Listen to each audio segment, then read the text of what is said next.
Alright, back again. Just doing a bit of work today again as per usual, and what I'm going to do is be tackling the inside of this dog leg. So this is a transition piece that has 1, 2, 3 planes plus another plane. So it's 4 planes and a compound curve, and then it also transitions thinner, and then it has a turn inwards. So lot going on. Not going to be able to get it in one piece. I don't have one of those massive press brakes and a massive die, so obviously I'm going to have to do it a different way. And what I've come up with was basically I spent a bit of time looking at it, as you do, trying to work out what would be the fastest, quickest way to get this done. And for me, whenever you do a curved piece like this that folds in and then down and then has a plane this way, if you try and do that curve, you're going to end up with a lot of wave here, and it's virtually impossible. I don't have a big deep shrinker stretcher, so I've only got these things, and they work, but I'm limited in their depth. So if I had something that came in 3 inches, I could probably make this piece in one go and shrink or stretch, and also in here as well. So, but for me, I will get this done and it will look absolutely, perfect. These things I'm making from scratch, so I will make them to look, 100%.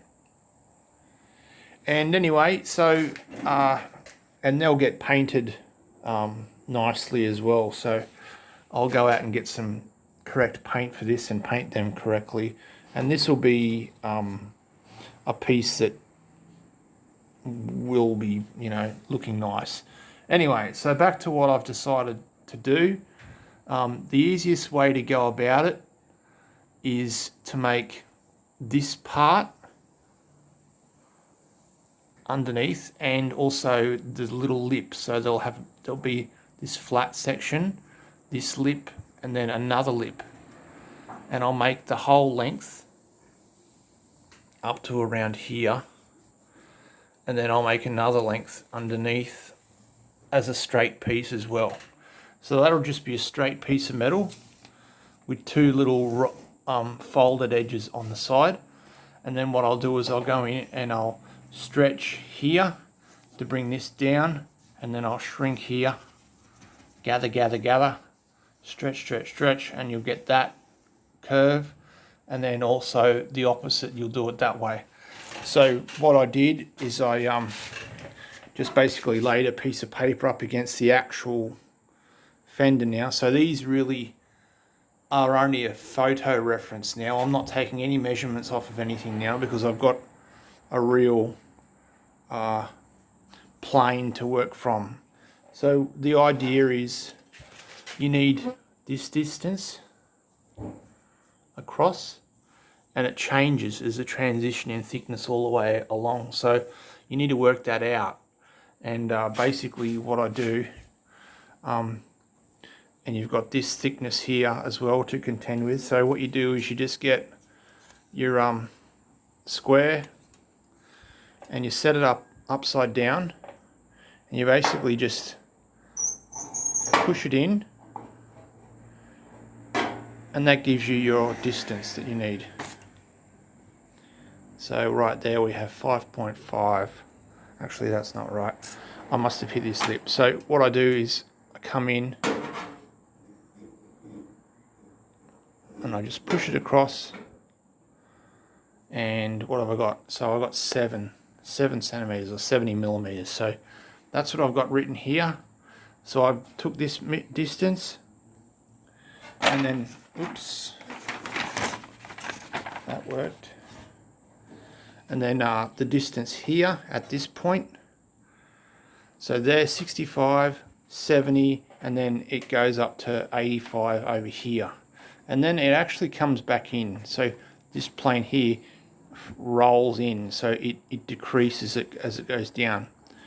So what I'll end up having is a piece of metal that goes up, across, and then up. And then to add to that later on, I'll make a flat piece that resembles that and then weld along here. And then there's also a lip that cuts that way at the top. And what that does is it comes up here and then closes in. So it basically goes like that. And then what happens is then there's a rubber channel that fits in underneath there. So that's why I'm not worrying about cleaning this up too much, because this will all be hidden away. But obviously the front needs to be nice. So anyway, what I did is I basically just cut out a piece of steel that made, was made for those measurements. And then I took into account the thinness, so this gets thinner as it goes along here, and took that into consideration and thinned it there, and then bent or broke both of these edges, and I ended up with a piece like that. So this is the one for the left hand side of the vehicle. On the right hand side, I then went through and so this is the mark of where the actual panel is behind here, and then this is the mark that I want to make the profile of the part of this part. So this part here is going to follow this profile on my panel. It may not be exact, but it's as close as I can get it with my eyes.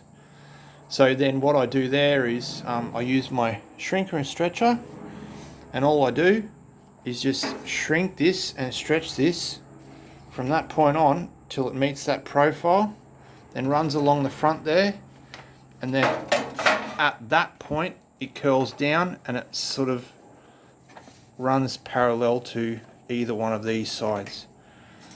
So in doing that, I've created the inner step or the inner flange, and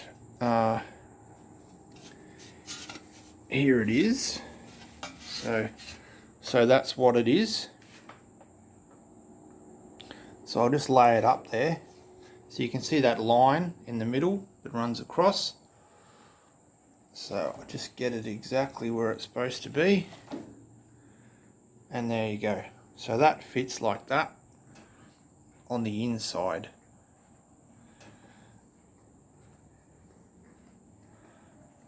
Not bad.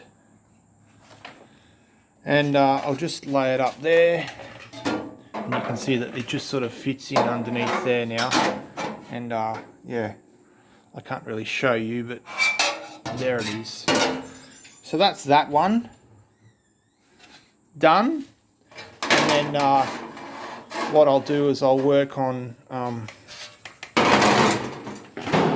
bending this one up now, and I'll just put it up in my little bucket of tricks for the next side, and just continue on. I'll probably try and get this under here done as well today, and then I'll start working on the top section that comes up and folds across there. And once I've done that, that's everything made for these dog legs. And once it's welded in, or at least tacked in, I can break it free from the vehicle and get into it and really weld it up nicely and shoot it with some primer. And I can, because it's a one-piece job now, it'll be all welded up, I can get inside and seal it up really well. So anyway, I'll bring you back and show you what I've got up to. Okay, back again. Just been working on how to go about this transition here. So I'm looking at the actual shape of the whole dog leg, and then what I'm looking at is the line that the piece that I'm making is going to follow on the inside. So a little bit of buggerizing around just to try and get something that sort of resembles the photo. It's not exactly right because it's going to be easier for me to make it closer rather than sort of out here further. So it'll be quite close, but it'll still have the same volume of steel there.